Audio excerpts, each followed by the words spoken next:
देश डूबा हुआ है इस वक्त चुनावी रंग में और इसी रंग को समेटकर हम आपके लिए लेकर आ रहे हैं नए अंदाज में, नए रंग के साथ नया सवेरा के इस बहुत ही खास अंक में।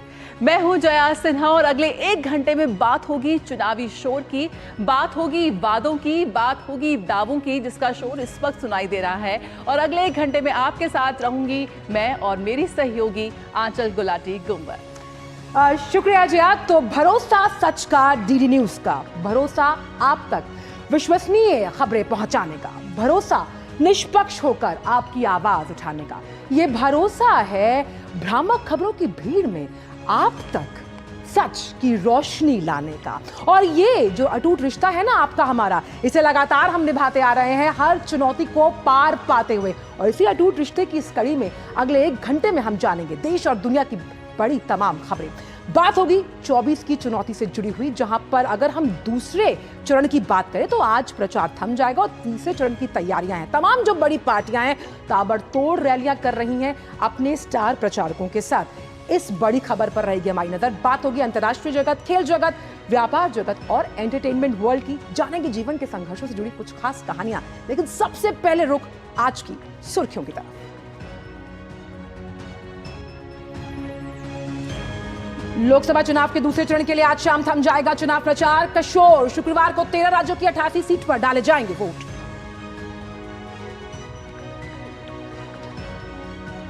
तीसरे चरण के चुनाव प्रचार ने पकड़ी रफ्तार। प्रधानमंत्री नरेंद्र मोदी आज मध्य प्रदेश में करेंगे ताबड़तोड़ जनसभाएं। छत्तीसगढ़ के अंबिकापुर में भी करेंगे चुनावी रैली। केंद्रीय गृह मंत्री अमित शाह आज वाराणसी में भाजपा के चुनाव कार्यालय का करेंगे शुभारंभ। केरल और महाराष्ट्र में भी करेंगे चुनावी सभाएं। वहीं जेपी नड्डा बिहार में देंगे चुनाव प्रचार उधार। तीसरे चरण के लिए विपक्ष का भी धुआंधार प्रचार जारी। उड़ीसा के मुख्यमंत्री नवीन पटनायक राज्य के लोगों से मांगेंगे वोट। वहीं वीआरएस अध्यक्ष के चंद्रशेखर राव तेलंगाना के मिर्यालगुडा में ठोकेंगे ताल। राष्ट्रपति द्रौपदी मुर्मू के उत्तराखंड दौरे का आज अंतिम दिन। देहरादून में इंदिरा गांधी राष्ट्रीय वन अकादमी में भारतीय वन सेवा के प्रशिक्षु अधिकारियों के दीक्षांत समारोह में लेंगे भाग।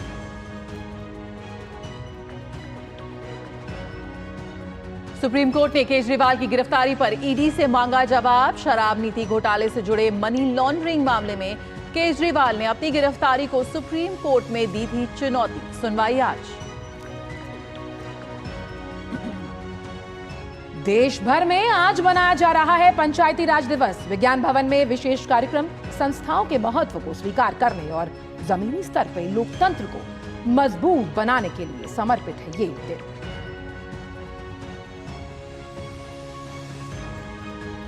अमेरिकी प्रतिनिधि सभा में पारित होने के बाद सीनेट में $95 अरब की सहायता वाले बिल पर वोटिंग। कानून में यूक्रेन, इजराइल और ताइवान को आर्थिक सहायता देने का है प्रावधान।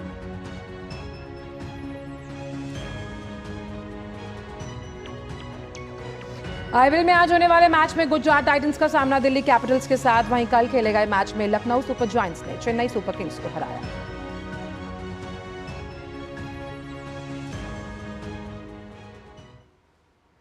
और खबरों में सबसे पहले बात करते हैं 24 की चुनौती से जुड़ी हुई।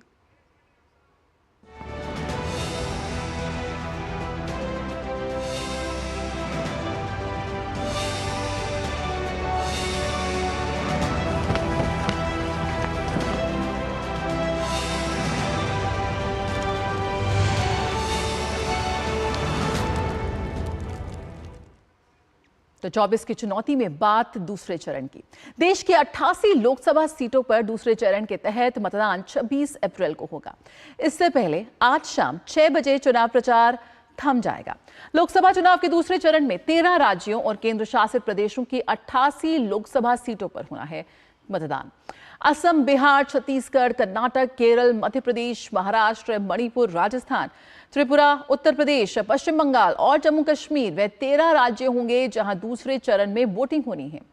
दूसरे चरण में खास चर्चा केरल की वायनाड सीट की है, जहां से कांग्रेस नेता राहुल गांधी चुनाव लड़ रहे हैं। इसके अलावा ओम बिरला, भूपेश बघेल, हेमा मालिनी, अरुण गोविल, शशि थरूर और राजीव चंद्रशेखर की सीटों पर भी दूसरे चरण में मतदान होना है। तो 13 राज्यों की 88 सीटों पर दूसरे चरण में मतदान।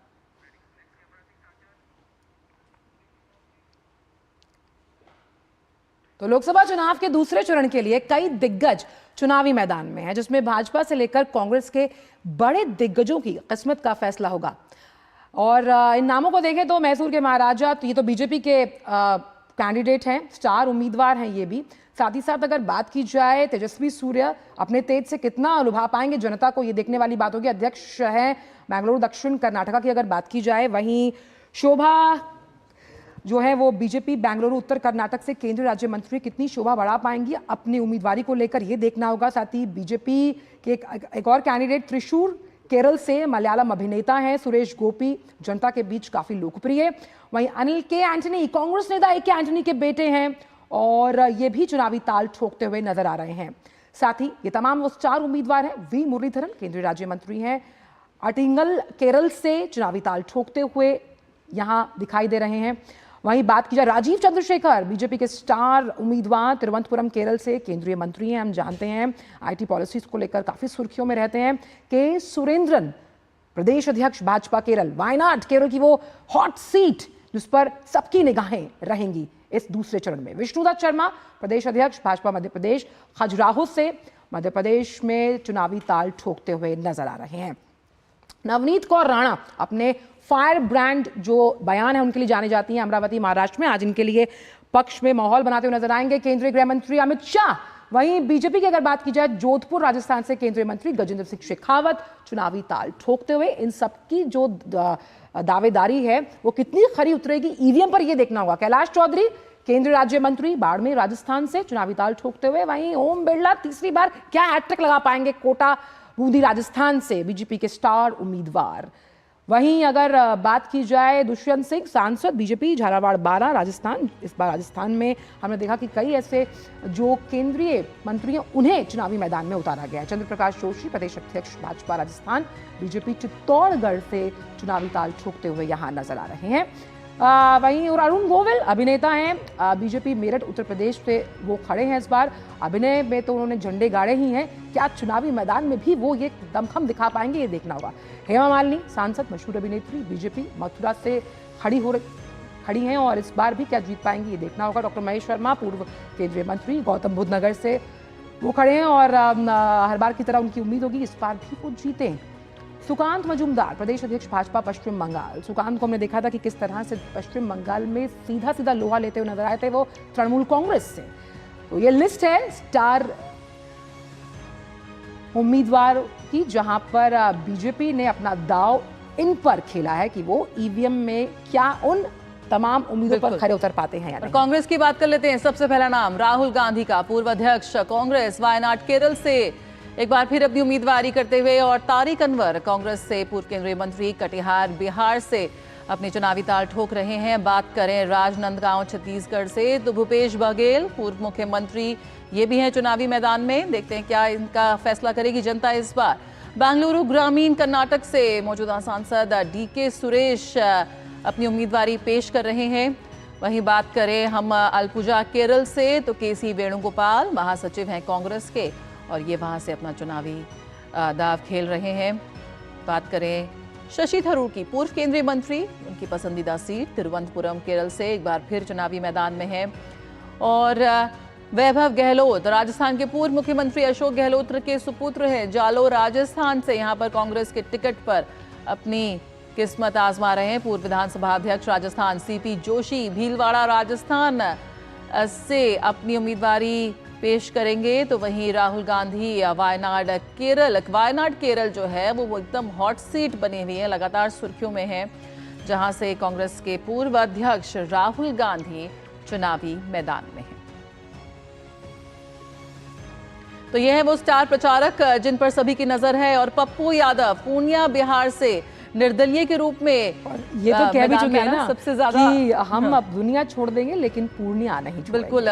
और कर्नाटक के पूर्व मुख्यमंत्री एच.डी. कुमारस्वामी मांड्या कर्नाटक से, और पूर्णिया की सीट हॉट सीट बनी हुई है। एक तरह का त्रिकोणीय मुकाबला है और खुद को इस वक्त अर्जुन और जनता को कृष्ण बोलते नजर आ रहे हैं पप्पू यादव। एच.डी. कुमारस्वामी कर्नाटक के पूर्व मुख्यमंत्री मांड्या कर्नाटक से चुनावी मैदान में है।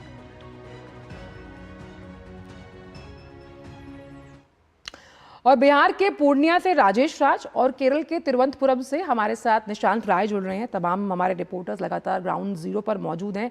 तो सबसे पहले आपके पास आना चाहूंगी मैं राजेश राज, आप पूर्णिया से जुड़ रहे हैं और अभी हमने पूर्णिया की ही खबर दिखाई कि जिस तरह से पूर्णिया एक हॉट सीट बन गई है, लगातार ये कहा जा रहा है कि भाई पप्पू यादव ने निर्दलीय होकर वहां से चुनाव लड़ने की जब कसम खाई तो कहा कि सब कुछ छोड़ देंगे लेकिन पूर्णिया नहीं छोड़ेंगे।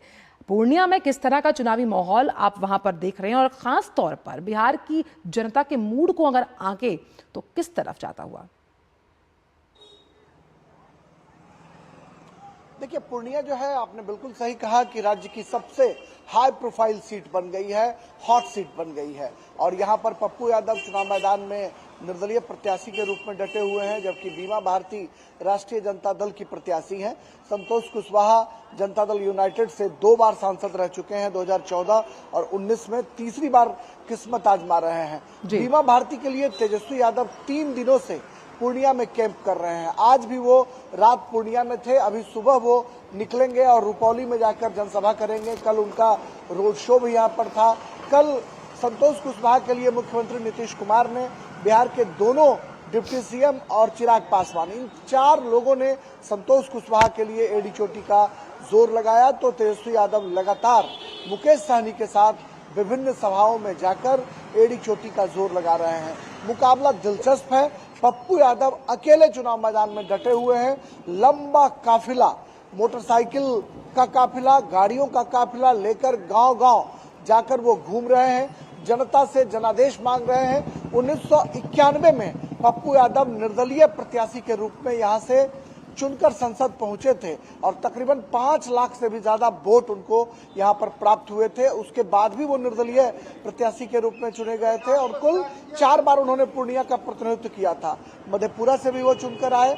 मधेपुरा में पिछली बार निर्दलीय प्रत्याशी के रूप में मात्र 60,000 वोट आने के बाद उन्हें लगा कि मधेपुरा से अब चुनाव नहीं लड़ना चाहिए, लिहाजा वो पूर्णिया आए और प्रणाम पूर्णिया कार्यक्रम तकरीबन 1 साल से चलाकर उन्होंने जनता के मिजाज को छूने की कोशिश की है। अगर जनता के मिजाज की बात करें आंचल, तो पूर्णिया एयरपोर्ट का मुद्दा सबसे बड़ा मुद्दा यहाँ पर दिखाई पड़ रहा है। जो नौजवान बरसों से आंदोलन चला रहे थे, उनसे हमने रात बातचीत की है, उनके साथ हमने उनका रिपोर्टिंग किया है। उन्होंने साफ तौर पर कहा कि 10 साल तक जो स्थानीय सांसद हैं, उन्होंने पूर्णिया एयरपोर्ट के लिए कोई प्रयास नहीं किया, जबकि पप्पू कह रहे हैं कि मौका मिला तो 1.25 साल में पूर्णिया का एयरपोर्ट हम चालू करवा देंगे। बिल्कुल, जब चुनाव आया है तो सभी अपने वादों को लेकर और ज्यादा तेजी आ गई है वादों और दावों में।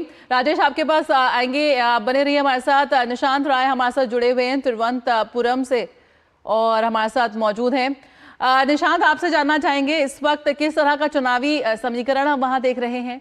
जो सियासी पारे में इस वक्त पूरा देश डूबा हुआ है, अगर हम तिरुवनंतपुरम की बात करें तो क्या कुछ वहां पर इस वक्त आप देख रहे हैं?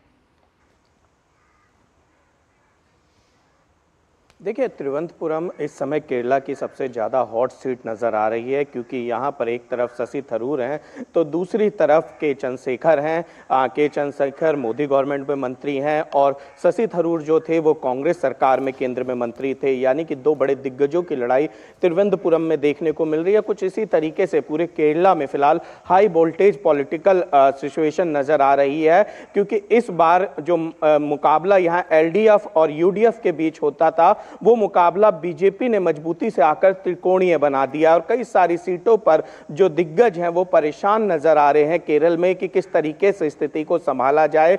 बीजेपी ने जिस तरीके से मजबूती के साथ एंट्री की है और अगर 2019 की बात करें तो मत प्रतिशत जो बीजेपी का बढ़ा था, उसके बाद से पार्टी ने खासकर जिन सीटों पर 15% से ज्यादा मत प्रतिशत हासिल किया था, वहां पर इस बार मजबूत मुकाबला करते हुए दिख रही है। दूसरी तरफ कांग्रेस की बात करें, UDF यूडीएफ यानी कि कांग्रेस लेड जो गठबंधन है यूडीएफ, पिछली बार इसने यहाँ पर सबसे ज्यादा सीटें जीती थी। 47 कुछ प्रतिशत इनके पास वोट शेयर था। इस बार भी कांग्रेस को उम्मीद है कि कांग्रेस कुछ इस तरीके से अपने प्रदर्शन को दोहरा पाएगी। तो लेफ्ट जो समर्थित एलडीएफ है वो भी अपनी तरफ से पूरी कोशिश कर रही है। पी विजयन लगातार जनसभाएं रैली कर रहे हैं, अलग अलग जगहों पर जा रहे हैं और जो केरला के स्थानीय मुद्दे हैं उन पर कहीं ना कहीं ध्यान केंद्रित करने की कोशिश कर रहे हैं। कांग्रेस और यूडीएफ की बात करें तो दोनों के बीच जो मुकाबला है सबसे ज्यादा, माफ कीजिएगा एलडीएफ की बात करें तो दोनों के बीच जो सबसे ज्यादा मुकाबला है वो उन मुद्दों को लेकर है जिनका बीजेपी लगातार प्रहार करते आई है, चाहे सीए हो, एनआरसी हो या अन्य मुद्दे हो। वहीं दूसरी तरफ बीजेपी केरल में हिंदुत्व के एजेंडे के साथ आगे बढ़ती हुई दिखाई दे रही है। बिल्कुल, और देखना होगा निशांत की मुद्दों को लेकर किस तरह से जनता आकर अपने मत अधिकार का उपयोग करती है। बहुत बहुत शुक्रिया आपका और राजेश आपका इन तमाम चुनावी अपडेट्स को हम तक पहुंचाने के लिए। तो बिल्कुल यहाँ पर ग्राउंड जीरो से लगातार हमारे संवाददाता अब तक खबरें ला रहे हैं। तमाम हॉट सीट्स हैं, तमाम स्टार उम्मीदवार हैं जो बिल्कुल जिनकी किस्मत का फैसला आप करेंगे, यानी कि जनता। रुकते हैं छोटे से ब्रेक के लिए, जल्द हाजिर होते हैं।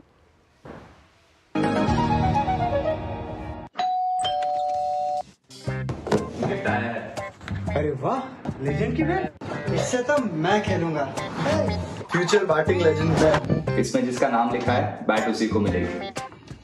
अरे यार, देखा, अगर इस पे मेरा नाम नहीं लिखा होता तो कितनी दिक्कत हो जाती। इसलिए आरबीआई कहता है बैंक अकाउंट हो या बैंक लॉकर, उसमें नॉमिनी का नाम जरूर दर्ज करें ताकि आपकी जमा पूंजी उसी को मिले जिसे आपने नामित किया है। आरबीआई कहता है जानकार बनिए, सतर्क रहिए। मैं क्या जी, सब जानते हैं, जहां दिखे मारियो, अपना समझ के खा लियो। स्वाद से सबको दीवाना कर दे, दीवाना कर दे। पता का चाय, गजब का स्वाद। मैं कैप्टन होता ना, ओपन कराता। अब हर कोई ओपन करेगा तो मैच कौन क्लोज करेगा? तो भाई साहब, अब कोई किसी की लाइफ में आग नहीं लगा पाएगा। समर कूल, जो हर दिल करे कबूल। Delivery boy has picked your order. अरे भाई, पता है भूख लगी है। 30 मिनट का मैसेज नोटिफिकेशन आया था ना। मैसेज के सारे थोड़ी बैठ सकते हैं। कल आपने कुछ शेयर्स बेचे थे ना? हाँ, तो चेक किया? मैसेज आया तो था। सिर्फ मैसेज काफी नहीं है। आप शेयर मार्केट में कोई भी ट्रांजैक्शन करते हैं ना, तो स्टॉक एक्सचेंज से आए एसएमएस या ईमेल को अपने डीमैट अकाउंट और बैंक स्टेटमेंट के साथ भी टैली कीजिए। बेटा, भूख में ना दिमाग बंद हो जाता है। सोच कर, समझ कर, इन्वेस्ट कर। तब घर में अगर कोई बीमार पड़ जाए ना तो इलाज के लिए घर बिक जाता था, पीढ़ियां कर्ज में डूब जाती थी। और आज तो अस्पताल के खर्चे की फिक्र नहीं सताती। और याद है जब 60 साल में सिर्फ 7 एम्स बने थे, वहीं 10 साल में 16 नए बन गए। और फिर भी मोदी जी कहते हैं ये तो बस ट्रेलर है। करोड़ों लोगों को 5 लाख तक का मुफ्त इलाज मिला है। ये है मोदी की गारंटी। तो फिर हमने भी सोच लिया, फिर एक बार मोदी सरकार। और ये है हमारी भी गारंटी। कमल का बटन दबाएं, भाजपा को जिताएं।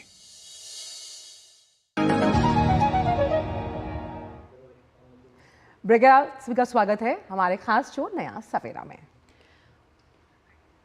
और अब बात करते हैं लोकसभा चुनाव के दूसरे चरण को ही लेकर, जिसका चुनावी प्रचार जो है उसका अंतिम दिन है। इसके साथ ही अगर देखा जाए तो तीसरे चरण के लिए चुनाव प्रचार भी जोर पकड़ चुका है। सभी दलों ने मतदाताओं को लुभाने में पूरी ताकत झोंक दी। प्रधानमंत्री नरेंद्र मोदी भी लगातार जनसभाएं कर रहे हैं। प्रधानमंत्री आज छत्तीसगढ़ और मध्य प्रदेश में जनसभा को संबोधित करेंगे। प्रधानमंत्री छत्तीसगढ़ में सरगुजा जिले के अंबिकापुर में एक जनसभा को संबोधित करेंगे। इसके बाद मध्य प्रदेश के सागर और बैतूल क्षेत्रों में प्रधानमंत्री की जनसभा होनी है। साथ ही भोपाल में प्रधानमंत्री के रोड शो का भी कार्यक्रम है। छत्तीसगढ़ के सरगुजा से कुमार आलोक हमारे साथ जुड़ रहे हैं, तो वहीं मध्य प्रदेश के सागर से उर्मिलेश इस वक्त हमारे साथ जुड़ रहे हैं नया सवेरा में। कुमार आलोक और उर्मिलेश, आप सभी का स्वागत है। सबसे पहले अगर बात करें कुमार आलोक से, कुमार, जिस तरह से हम देख रहे हैं तमाम पॉलिटिकल पार्टीज ने अपने स्टार प्रचारक को इस वक्त मैदान में उतारा हुआ है और प्रधानमंत्री यहाँ पर मध्य प्रदेश में ताबड़तोड़ रैलियां कर रहे हैं, हुंकार भरते नजर आएंगे। किस तरह से आप देख रहे हैं कि चुनावी पारा चढ़ते हुए और कौन से वो मुद्दे हैं जो इस वक्त जनता को सबसे ज्यादा चुनाव से जोड़ रहे हैं?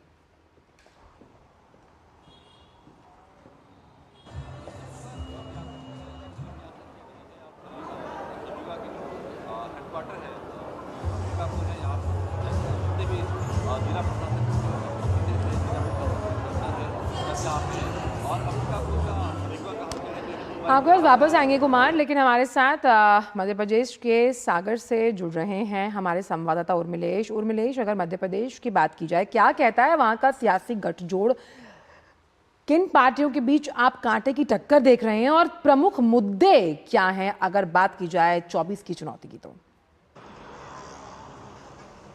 जी आंचल और जया, आप दोनों को गुड मॉर्निंग। और बात अगर मध्य प्रदेश की जाए तो निश्चित तौर से ये केंद्र में है इस समय, और यहाँ पर तमाम जो राजनीतिक दलों के जो नेता है पसीना बहा रहे हैं। एक तरफ जहाँ यहाँ पर गर्मी अपना जो है धीरे धीरे प्रकोप दिखाई दे रहा है, वहीं राजनीतिक गर्मियाँ भी यहाँ पर बढ़ रही हैं जया और आंचल। सबसे बड़ी बात यह है कि आज प्रधानमंत्री यहाँ पर जो है भोपाल और बैतूल और यहाँ जो सागर जहाँ पर मैं खड़ा हूँ, यहाँ पर आज जनसभाएं और रोड शो करेंगे। साथ ही एक बात जरूर है कि सागर की जो ये सीट है जया और आंचल, जैसे कि हमारे दर्शक जानते हैं कि लंबे समय से भारतीय जनता पार्टी का जो कमल है वो यहाँ पर खिलता रहा है, और इस बार का जो ये चुनाव है सागर का, ये काफ़ी रोचक यहाँ पर दिखाई दे रहा है।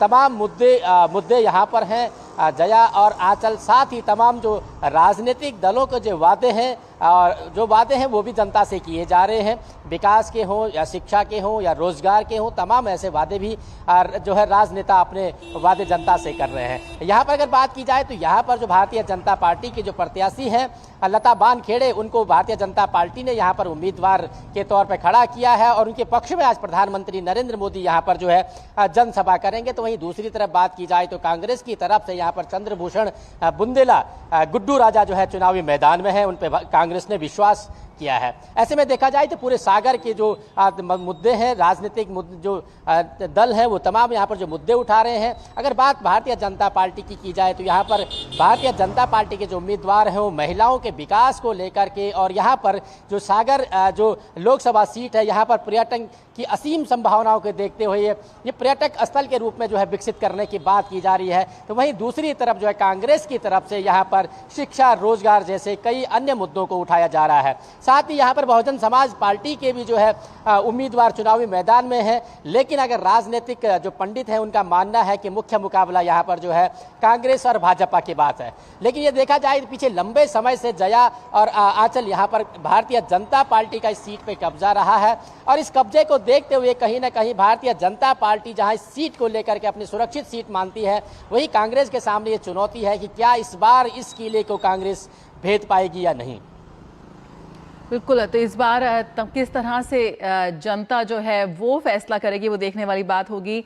बिल्कुल, और साथ ही साथ और मिलेश आपसे ये भी जानना चाहेंगे, जिस तरह से आप बात करें कि यहाँ पर जो सियासी पारा वो आपके तापमान की तरह वो भी बढ़ता नजर आ रहा है। अगर हम बात करें उसकी स्टार प्रचारकों की के साथ साथ स्टार जो सीट्स हैं, जो महत्वपूर्ण कैंडिडेट्स हैं, उम्मीदवार हैं, दिग्गज जिनकी किस्मत का फैसला यहाँ पर होने लगा, कौन कौन से ऐसे दिग्गज उम्मीदवार हैं जो जिनकी साख इस बार लगी हुई है?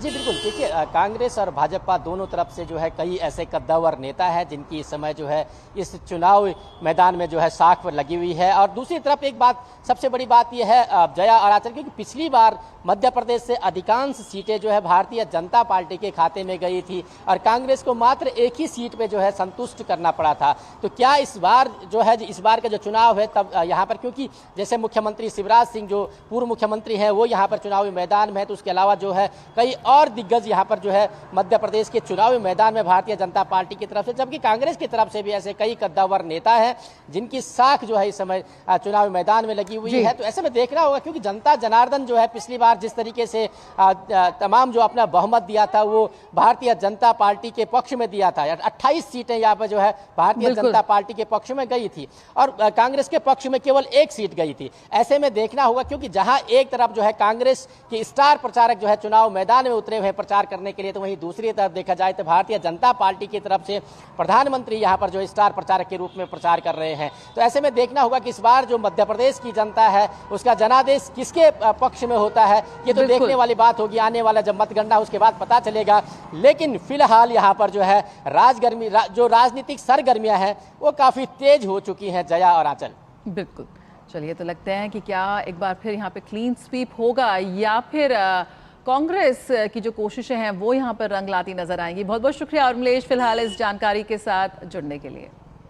बिल्कुल, और आइए अब रुख करते हैं कि कुमार आलोक भी हमारे साथ जुड़े हुए थे तिरुवनंतपुरम से। कुमार मध्य प्रदेश सरगुजा से जुड़े हुए हैं, छत्तीसगढ़ से जुड़े हुए हैं कुमार आलोक।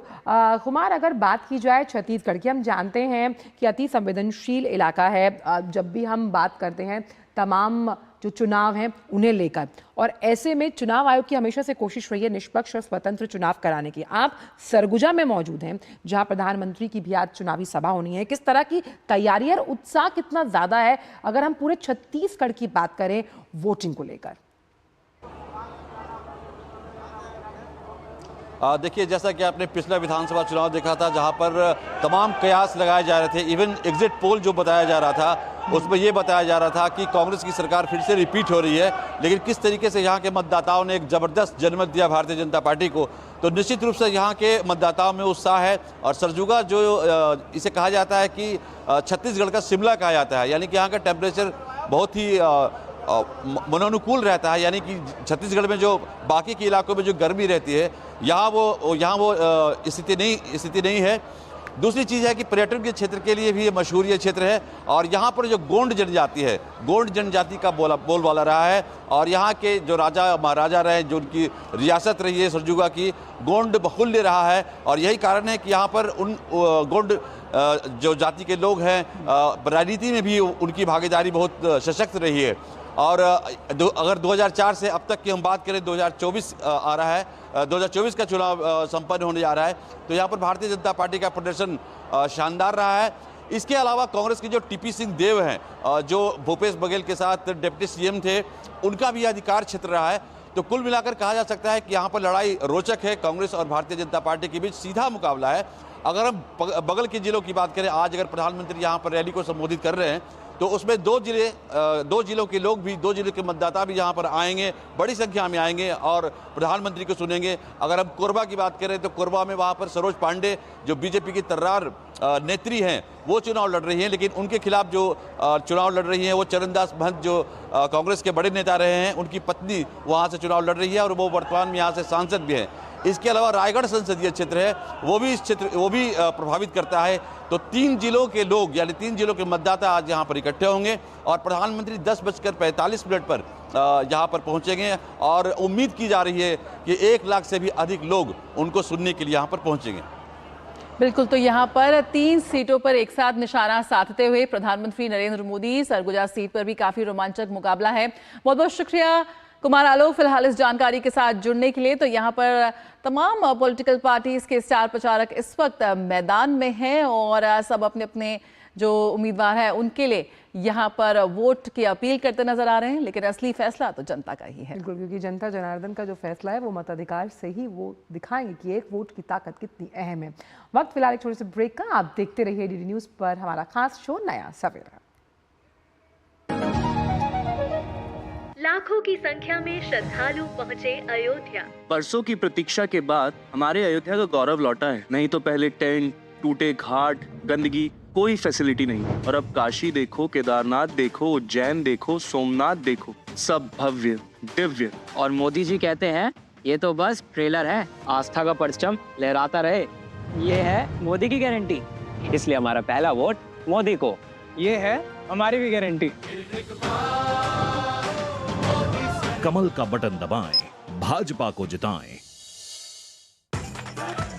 मैं क्या जी, सब जानते हैं जहां दिखे मारियो, अपना समझ के खा लियो।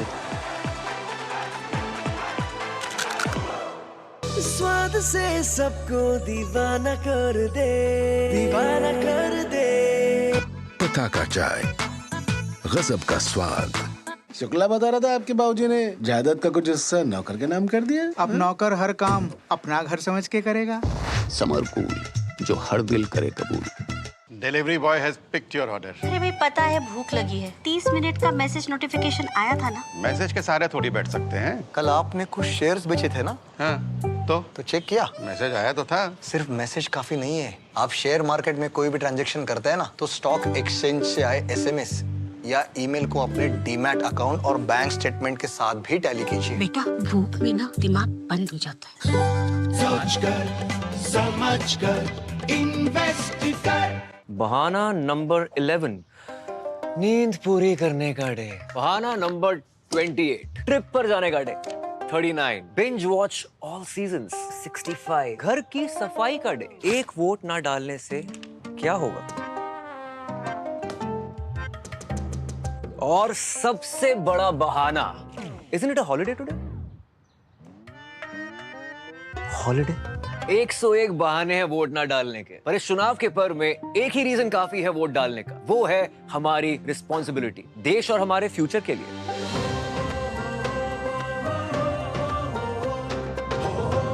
तो चलो सब मिलकर मनाते हैं इस चुनाव के पर्व को गर्व के साथ। ब्रेक के बाद सभी का स्वागत है और अब बात करते हैं भाजपा के स्टार प्रचारक को लेकर, जहां पर अमित शाह आज केरल, महाराष्ट्र और उत्तर प्रदेश में बीजेपी उम्मीदवारों के पक्ष में ताबड़तोड़ चुनावी प्रचार करने वाले हैं। अमित शाह अपने चुनावी कार्यक्रम की शुरुआत केरल के आलपुझा लोकसभा सीट से करेंगे, जहां वो एक चुनावी जनसभा को संबोधित करने वाले हैं। अमित शाह महाराष्ट्र के अमरावती में पार्टी उम्मीदवार नवनीत राणा के समर्थन में एक चुनावी जनसभा को संबोधित कर बीजेपी के पक्ष में माहौल बनाते हुए नजर आएंगे। शाम को अमित शाह उत्तर प्रदेश के वाराणसी में प्रधानमंत्री के लोकसभा क्षेत्र में भाजपा के चुनावी कार्यालय का उद्घाटन भी करेंगे।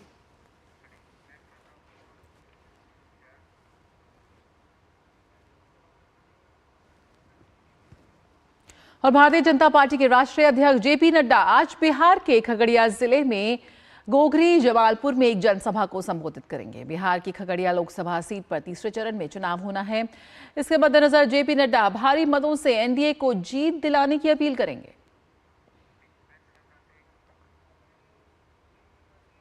बात अगर केरल की करें तो लोकसभा चुनाव के लिए मतदान का दिन नजदीक आ गया है। इस बीच केरल के मुख्यमंत्री पिनरई विजयन ने कांग्रेस नेता राहुल गांधी के खिलाफ हमला बोला। उन्होंने राहुल गांधी को एक गैर गंभीर और अपरिपक्व राजनेता बताया। पिनरई विजयन ने कहा कि कई बार जब देश में गंभीर राजनीतिक घटनाक्रम हुआ तो राहुल गांधी यहां थे ही नहीं। उन्होंने कहा कि देश के लोगों का अनुभव है कि वो कोई गंभीर राजनेता नहीं है।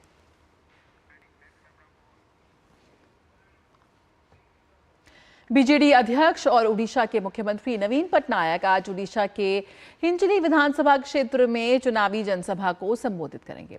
गौरतलब है कि उड़ीसा में लोकसभा चुनाव और विधानसभा चुनाव साथ साथ हो रहे हैं। राज्य में मुख्य मुकाबला बीजेडी, बीजेपी और कांग्रेस के बीच है।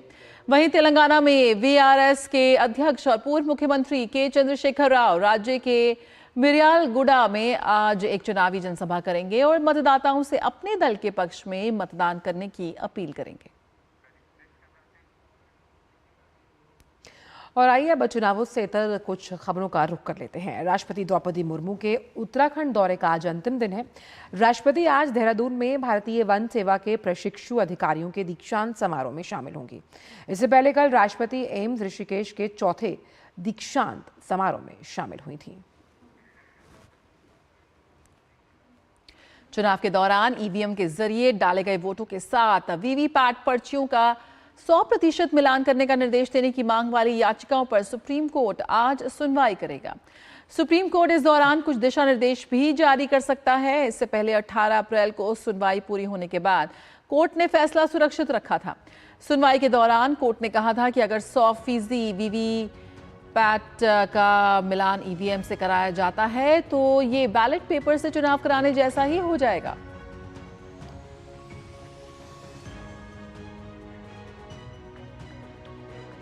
और अब बात दिल्ली आबकारी नीति की, जिससे जुड़े मनी लॉन्ड्रिंग के केस में जेल में बंद मुख्यमंत्री अरविंद केजरीवाल की गिरफ्तारी पर ईडी को आज सुप्रीम कोर्ट में अपना जवाब दाखिल करना है। अरविंद केजरीवाल की गिरफ्तारी को दिल्ली हाईकोर्ट के जरिए सही ठहराए जाने के बाद केजरीवाल ने अपनी गिरफ्तारी को सुप्रीम कोर्ट में चुनौती दी थी, जिस पर सुप्रीम कोर्ट ने ईडी को अपना जवाब दाखिल करने के लिए कहा है।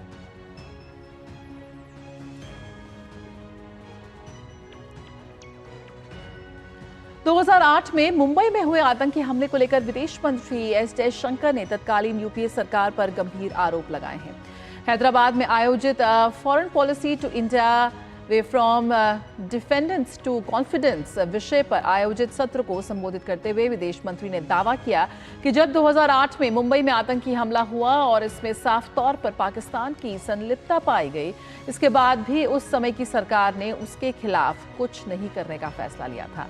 तत्कालीन यूपीए सरकार का तर्क था कि पाकिस्तान पर हमला न करने की तुलना में उस पर हमला करना अधिक महंगा होगा। विदेश मंत्री एस जयशंकर ने कहा कि आज का भारत वैश्विक दक्षिण के देशों की आवाज है। ग्लोबल साउथ के लगभग 125 देश दुनिया में अपने मुद्दों को लेकर भारत की ओर देखते हैं और हम पर भरोसा करते हैं। सैन्य रणनीति कमान के तत्वाधान में मध्यम दूरी तक मार करने वाली बैलिस्टिक मिसाइल के नए संस्करण का सफल प्रक्षेपण किया गया। रक्षा मंत्रालय ने एक बयान में कहा कि मिसाइल का प्रक्षेपण सफल रहा और ये सभी मानकों पर खरा उतरा। इस प्रक्षेपण ने कमान की परिचालन क्षमता साबित की और नई प्रौद्योगिकियों की पुष्टि भी कर दी है।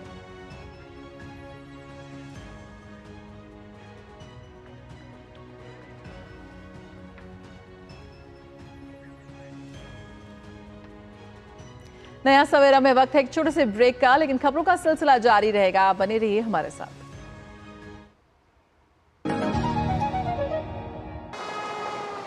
वेट हाँ ले फोटो, अपनी ही है, अपने ने ही बनाई और अपने ही वोटों से बनी है वंदे भारत। हाँ यार, किसने सोचा था हमारी ट्रेनों में रिवॉल्विंग सीट्स, विस्टा डोम्स होंगे, एयरपोर्ट्स जैसे escalators, lounges, food court railway station पर होंगे, शहर शहर मेट्रो और अब तो बुलेट ट्रेन भी आ रही है। और फिर भी पता है मोदी जी क्या कहते हैं कि ये तो बस ट्रेलर है। लाइफ इजी बना दी मोदी जी ने। और अब हम उनकी जीत इजी बनाएंगे। वर्ल्ड क्लास फैसिलिटीज की गारंटी मोदी की, मोदी जी को वोट देने की गारंटी हमारी। कमल का बटन दबाएं, भाजपा को जिताएं। मैं क्या जी सब जानते हैं, जहां दिखे मारियो, अपना समझ के खा लियो। स्वाद से सबको दीवाना कर दे, दीवाना कर दे। पिता का चाय, गजब का स्वाद। Delivery boy has picked your order. अरे भाई पता है भूख लगी है, 30 मिनट का मैसेज नोटिफिकेशन आया था ना। मैसेज के सारे थोड़ी बैठ सकते हैं। कल आपने कुछ शेयर्स बेचे थे ना? हाँ, तो चेक किया? मैसेज आया तो था। सिर्फ मैसेज काफी नहीं है। आप शेयर मार्केट में कोई भी ट्रांजैक्शन करते हैं ना, तो स्टॉक एक्सचेंज से आए एसएमएस या ईमेल को अपने डीमैट अकाउंट और बैंक स्टेटमेंट के साथ भी टैली कीजिए। बेटा भूख में ना दिमाग बंद हो जाता है।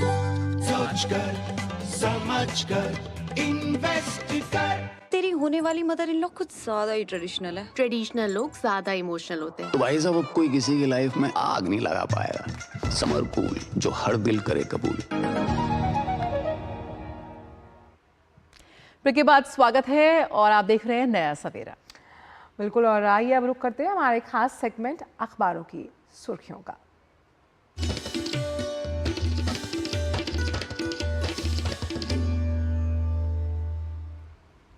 और अखबारों की सुर्खियों के साथ हमारे साथ जुड़ गई है संध्या। गुड मॉर्निंग, क्या खास है आज अखबारों की दुनिया में?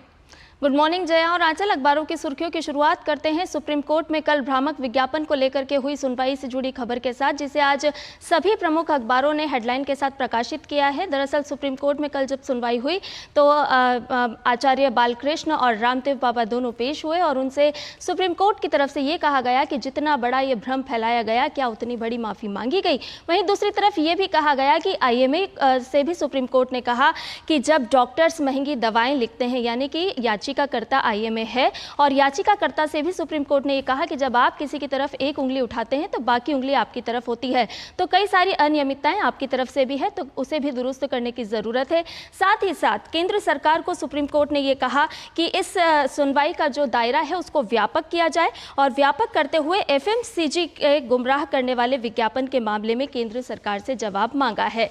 तो ये खबर आज सभी अखबारों में हमें देखने को मिली है प्रमुखता के साथ। इसके अलावा जनसत्ता अखबार ने आज पहले पेज पर 7 मई तक बढ़ाई गई कविता केजरीवाल की न्यायिक हिरासत, इस खबर को लिया है। साथ ही ये भी लिखा है कि जेल में पहली बार दी गई अरविंद केजरीवाल को इंसुलिन। तो ये खबर आज प्रमुखता के साथ हमें देखने को मिली। इसके अलावा चूंकि लोकसभा चुनाव का दौर चल रहा है और जहां चुनाव आयोग, निर्वाचन आयोग लगातार मतदान प्रतिशत बढ़ाने के लिए मतदाताओं को जागरूक कर रहा है, तो उसी तरह से कई और पहल आम नागरिक भी कर रहे हैं। तो आज एक खबर राष्ट्रीय सहारा अखबार में हमें पहले पेज पर देखने को मिली है, जिसमें बताया गया है कि वोट डालें और रेस्तरां में 20% तक छूट पाएं। यानी कि तरह तरह की कवायद हैं जिससे मतदान का प्रतिशत बढ़ सके और आप एक बेहतर सरकार का चयन कर सकें। इसके अलावा नवभारत टाइम्स अखबार में आज लोकसभा चुनाव से ही जुड़ी हुई खबर देखने को मिली है, जो पहले पेज पर है। और चूंकि जनसभाएं चल रही हैं, चुनावी रैलियां हो रही हैं, तो संविधान आरक्षण की बात पर कांग्रेस पर बरसे मोदी, ये आज हेडलाइन बनाई गई है नवभारत टाइम्स अखबार ने। इसके अलावा लद्दाख में भी कल उम्मीदवार घोषित कर दिया गया, इस खबर को बताया गया है। साथ ही कल कांग्रेस महासचिव प्रियंका गांधी वाड्रा ने भी जनसभा की और इस दौरान उन्होंने क्या कुछ कहा, इसे भी आज अखबार में जगह दी गई है। इसके अलावा दैनिक जागरण अखबार ने एक और खबर ली है और अन्य अखबारों में भी आज हमें ये खबर देखने को मिली है। दरअसल विमान में 12 साल तक के बच्चों को माँ बाप संग देनी होगी सीट, यानी कि DGCA ने सभी एयरलाइंस को ये सख्त निर्देश जारी कर दिए हैं। दरअसल 12 साल से कम उम्र के जो बच्चे हैं, यदि उन्हें अपने पेरेंट्स के साथ सीट नहीं मिलती है, तो तमाम ऐसी घटनाएं सामने आ रही थी, जिसको देखते हुए ये अब DGCA ने निर्देश जारी किए हैं कि 12 साल की उम्र तक के जो बच्चे हैं उन्हें अपने पेरेंट्स के साथ विमान में आपको जगह देनी होगी। इसके अलावा चलते चलते तकनीक से जुड़ी एक खबर आज हिंदुस्तान अखबार ने पहले पेज पर प्रकाशित की है, जो हम आपको बता दें। दरअसल AI के सहारे अब क्या कुछ खास हो रहा है और किस तरह से बदलाव देखने को मिल रहा है। तो अब आर्टिफिशियल इंटेलिजेंस आधारित एक ऐसा ऐप तैयार किया गया है जो 20 सेकंड में आपकी आवाज़ सुनकर आपको बता देगा कि आप अवसाद या चिंता की गिरफ्त में हैं या नहीं। आपकी आवाज़ बता देगी कि आप किसी तरह के अवसाद की गिरफ्त में आ चुके हैं। तो आज के अखबारों में अलग अलग क्षेत्रों से जुड़ी हुई यह है खास और अहम खबरें। बहुत बहुत शुक्रिया संध्या, इन तमाम खबरों को हम तक समेट कर लाने के लिए। तो बिल्कुल अब मशीन बताएगी कि आप अवसाद में है या नहीं, डिप्रेशन में है नहीं। इंसानी बातचीत कम हो गई है शायद बहुत, और ये बहुत ज़रूरी है। डिजिटल वर्ल्ड में बहुत सी आपको सुगमताएं हैं, लेकिन बातचीत का कोई और विकल्प नहीं, बातचीत करते रहिए और बातचीत को ही आगे बढ़ाते हैं। और आइए अब देखते हैं दुनिया भर से जुड़ी कुछ खास खबरें, लेकिन फटाफट अंदाज में।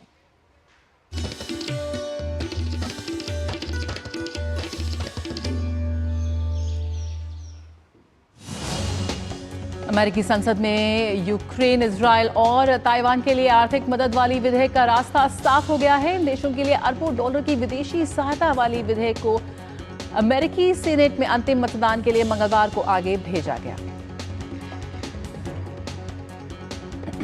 हैती में राष्ट्रपति परिषद के गठन से पहले जमकर विरोध प्रदर्शन हो रहा है। पोर्ट ओ प्रिंस में प्रदर्शनकारियों ने इस परिषद को लेकर अपना विरोध जताया। सुरक्षा बलों ने प्रदर्शनकारियों को तितर बितर करने के लिए आंसू गैस के गोले दागे। इसके साथ ही अंतर्राष्ट्रीय हवाई अड्डे के पास सुरक्षा कड़ी कर दी गई है। ब्रिटिश संसद ने 2 महीने के बाद आखिरकार रवांडा निर्वासन विधेयक को मंजूरी दे दी है। इससे आम चुनाव से पहले प्रधानमंत्री ऋषि सुनक को काफी राहत मिली है। रवांडा विधेयक को अवैध रूप से ब्रिटेन पहुंचाने वाले शरणार्थियों पर रोक लगाने के उद्देश्य से लाया गया है। अर्जेंटीना के शहर ब्यूनस आयर्स के सड़कों पर सरकार के खिलाफ जमकर विरोध प्रदर्शन। ये प्रदर्शन सार्वजनिक विश्वविद्यालयों के बजट में कटौती के खिलाफ, जिसमें हजारों लोगों ने सड़कों पर उतरकर राष्ट्रपति जेवियर माइली के इस फैसले को बताया गलत और जताया अपना विरोध। पेरू के लीमा में एक पुलिस विमान ने जलती हुई इमारत से एक आदमी को सुरक्षित बाहर निकाला। दरअसल पेरू के पुलिस विभाग ने एक वीडियो फुटेज जारी की है, जिसमें जानकारी दी कि किस तरीके से एक पुलिस विमान ने जलती हुई इमारत में फंसे हुए व्यक्ति को एयरलिफ्ट किया और उसकी जान बचाई।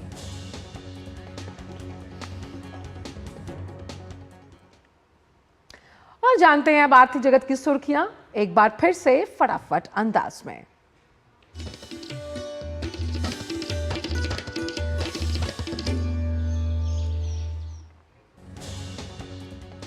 National asset reconstruction company limited के नए प्रावधान के अधीन श्रेय इंफ्रास्ट्रक्चर फाइनेंस लिमिटेड ने हरदयाल प्रसाद को अपना नया CEO नियुक्त किया। महिंद्रा एंड महिंद्रा की फाइनेंशियल सर्विस देने वाली महिंद्रा एंड महिंद्रा फाइनेंस के साथ धोखाधड़ी का मामला आया सामने। खुदरा वाहन कर्ज में लगभग 150 करोड़ रुपए की धोखाधड़ी का मामला सामने आने के बाद महिंद्रा फाइनेंस के निदेशक मंडल की बैठक को 30 मई तक टाल दिया गया है। भारत में हवाई यात्रियों की संख्या में लगातार हो रही है बढ़ोतरी। 21 अप्रैल को ही घरेलू हवाई यात्रियों की संख्या एक दिन में रिकॉर्ड स्तर तक पहुंची। वोडाफोन आइडिया का 18,000 करोड़ रुपए का एफपीओ 3 दिनों में 6.99 गुना सब्सक्राइब हो गया है। इसमें हर कैटेगरी के निवेशकों का हिस्सा पूरा भर गया है। शुरुआती कारोबार में इसमें तेजी देखी और ये 12% तक उछल गया। मार्केट वैल्यूएशन के लिहाज से देश की सबसे बड़ी कंपनी रिलायंस इंडस्ट्रीज ने वित्त वर्ष 2023-24 की चौथी तिमाही के नतीजे किए जारी। अरबपति कारोबारी मुकेश अंबानी की कंपनी का मार्च तिमाही में नेट प्रॉफिट तकरीबन रहा फ्लैट। भारी उद्योग मंत्रालय को एडवांस्ड केमिस्ट्री सेल विनिर्माण उत्पादन से जुड़ी प्रोत्साहन योजना के तहत 10 गीगावाट की दोबारा निविदा में 7 कंपनियों की बोलियां मिली हैं।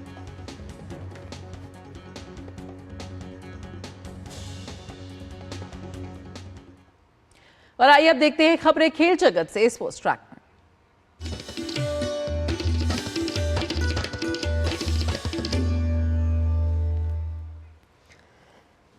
आईपीएल में आज होने वाले मैच में दिल्ली कैपिटल्स का सामना गुजरात टाइटंस के साथ। दिल्ली की टीम 6 अंक के साथ अंक तालिका में 8वें स्थान पर, वहीं गुजरात की टीम 8 अंक के साथ 6वें स्थान पर। इंडियन प्रीमियर लीग में कल खेले गए मैच में लखनऊ सुपर जायंट्स ने चेन्नई सुपर किंग्स को 6 विकेट से हरा दिया। पहले बल्लेबाजी करते हुए चेन्नई की टीम ने 4 विकेट पर 210 रन बनाए। जवाब में लखनऊ की टीम ने 19.3 ओवर में 4 विकेट बाकी रहते हुए लक्ष्य हासिल कर लिया। कल खेले गए मैच में आर्सेनल ने चेल्सी को 5-0 से हरा दिया। इस जीत के साथ आर्सेनल ने अंक तालिका के शीर्ष पर 3 अंक की बनाई बढ़त। एस्टन विला के मैनेजर उनाई एमरी ने क्लब के साथ अपना करार 2027 तक बढ़ा लिया है। एमरी नवंबर 2022 में स्टीवन जेरार्ड के स्थान पर विला के मैनेजर बने थे। एमरी ने क्लब को 7वें स्थान पर फिनिश करने में मदद की। वहीं क्लब ने यूरोप का कॉन्फ्रेंस लीग में भी क्वालिफाई किया। लेस्टर सिटी ने प्रीमियर लीग में वापसी की ओर मजबूती से कदम बढ़ा लिए। चैंपियनशिप में लेस्टर ने अब्दुल फतावू की हैट्रिक की मदद से साउथ हैम्पटन को 5-0 से हरा दिया। और आइए अब देखते हैं खबरें ग्लैमर वर्ल्ड से फटाफट अंदाज में।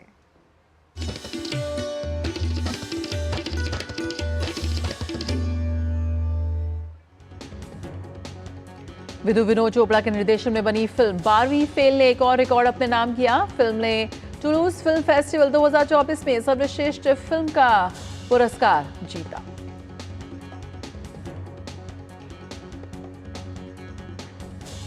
साउथ के सुपरस्टार चिरंजीवी की आगामी फिल्म विशंभरा के लिए 54 फीट ऊंची बजरंगबली की मूर्ति का निर्माण किया गया। हनुमान जन्मोत्सव पर निर्माताओं ने इसकी तस्वीर की साझा। सिल्वर स्क्रीन पर बेहतरीन प्रदर्शन करने वाली गुजराती फिल्म कसुम्बो का दमदार हिंदी ट्रेलर जारी। फिल्म को 3 मई को हिंदी भाषी क्षेत्रों में रिलीज किया जाएगा। अल्लू अर्जुन स्टारर फिल्म पुष्पा 2 को लेकर दर्शकों में गजब का उत्साह। पुष्पा 2 द रूल 2024 की सबसे बड़ी फिल्मों में से एक। रिपोर्ट्स की माने तो मई के पहले हफ्ते में फिल्म का पहला गाना हो सकता है रिलीज। और चिरंजीवी की फिल्म बजरंगबली के लिए खास तौर पर एक मूर्ति का निर्माण किया गया है, जैसे कि हमने आपको बताया, और इसको लेकर भी दर्शकों में काफी उत्साह है। एक्शन और रोमांच से भरपूर डेडपूल और वॉल्वरीन का ट्रेलर जारी। फिल्म के ट्रेलर में ह्यू जैकमैन और रियान रेनॉल्ड्स के बीच बेहतरीन केमिस्ट्री दिखाई दे रही है। तो दमदार है डेडपूल ऑलिवर का ये ट्रेलर।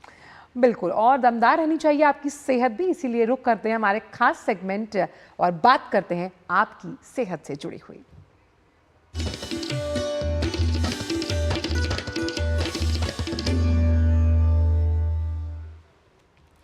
किशोर अवस्था में आते ही कई मानसिक और शारीरिक बदलाव होते हैं।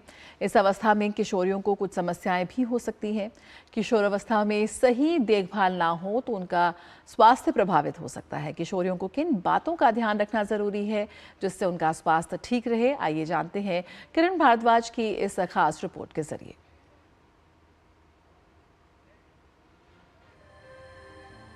किशोरावस्था जीवन की एक महत्वपूर्ण अवस्था है जिसमें शारीरिक व मानसिक वृद्धि और विकास होता है। इस अवस्था के दौरान कई बदलाव होने लगते हैं। भावों और बातों को व्यक्त करने का अंदाज अलग हो जाता है। लड़कों की तुलना में लड़कियों में विकास तेजी से होता है, लेकिन उनके विकास की दर लड़कों से जल्दी ही समाप्त हो जाती है। यानी लड़कों से 2 साल पहले ही उनका बढ़ना बंद हो जाता है। किशोर अवस्था में होने वाले बदलाव शारीरिक और मानसिक स्तर पर होते हैं। किशोर अवस्था वो अवस्था है जबकि लड़के लड़कियों में बहुत सारे बदलाव आते हैं। लड़कियों में पीरियड्स आने लगते हैं, उससे पहले ब्रेस्ट चेंजेस आते हैं, शरीर में और तरह के चेंजेस आते हैं। तो ये एक्सपेक्टेड होता है कि 12-13 साल तक हो जाएंगे। शरीर में बदलाव पहले आता है, उसके बाद पीरियड्स आते हैं। इमोशनल चेंजेस भी होते हैं, उनकी सोच अलग तरह की होती है। किशोरियों में यौन परिपक्वता आने लगती है और उनके प्रजनन तंत्र का विकास होता है। उनमें माहवारी की शुरुआत हो जाती है, जिसकी वजह से शरीर गर्भधारण के लिए तैयार हो जाता है। किशोरियों में स्तनों का विकास, त्वचा के रंग में निखार, चेहरे पर मुहासे आना, त्वचा में परिवर्तन और हार्मोन परिवर्तन भी होते हैं। किशोर और किशोरियों में मिजाज का बदलना भी देखा जाता है। क्रोध की अधिकता हो सकती है। कई किशोरों में शराब का सेवन भी शुरू हो जाता है। धूम्रपान की आदत पड़ने लगती है। अवसाद, चिंता और भावनात्मक बदलाव भी किशोर अवस्था में देखे जाते हैं। किशोर अवस्था जीवन की सबसे संवेदनशील अवस्था होती है। इस अवस्था में सही मार्गदर्शन आवश्यक है। किशोर अवस्था में मनोवैज्ञानिक सलाह की जरूरत होती है। माँ बाप के लिए भी ज़रूरी है कि बच्चे से बात करते रहें। हेल्दी डाइट खाना बहुत बहुत ज़रूरी है। ज़रूरी है कि 1 घंटा व्यायाम किया जाए किसी भी फॉर्म में, जो भी सूट करता हो। स्विमिंग करें, वॉक के लिए जाएं और थोड़ा ग्रुप बना के रखें। आपस में ये लोग बच्चे बात करते हैं तो मन की जो भी उनके भ्रम होते हैं, काफ़ी कुछ अपने फ्रेंड्स से निकाल सकते हैं। पेरेंट्स को भी सपोर्टिव रहना चाहिए और कुछ ज़्यादा प्रॉब्लम हो तो गायनेकोलॉजिस्ट के पास जाएं। आवश्यक है कि किशोरावस्था में सही देखभाल की जाए। आवश्यक हो तो एक विशेषज्ञ से सलाह अवश्य लें। किशोरावस्था से ही अच्छी आदतें डालें, जिससे आने वाला जीवन स्वास्थ्य से पूर्ण हो। किरण भारद्वाज, डीडी न्यूज। और आइए नया सवेरा में बात करते हैं मिजाजी मौसम को लेकर।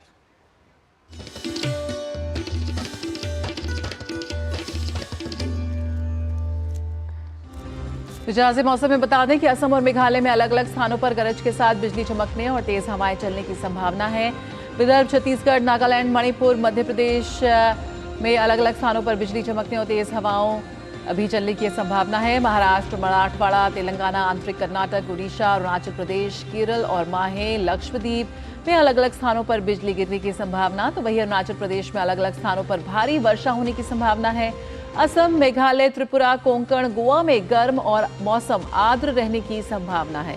रायलसीमा, तटीय आंध्र प्रदेश, यानम, तटीय कर्नाटक, तमिलनाडु, पुडुचेरी, कराईकल और केरल और माहे में भी मौसम में बदलाव हो सकता है। गंगा के तटवर्ती कुछ इलाकों में लू से लेकर भीषण लू की स्थिति प्रबल होने की संभावना है। तो वहीं पश्चिम बंगाल, तटीय उड़ीसा के अलग अलग हिस्सों में और इलाकों में लू की स्थिति रह सकती है। और आइए विभिन्न शहरों के तापमान पर डाल लेते हैं एक नजर।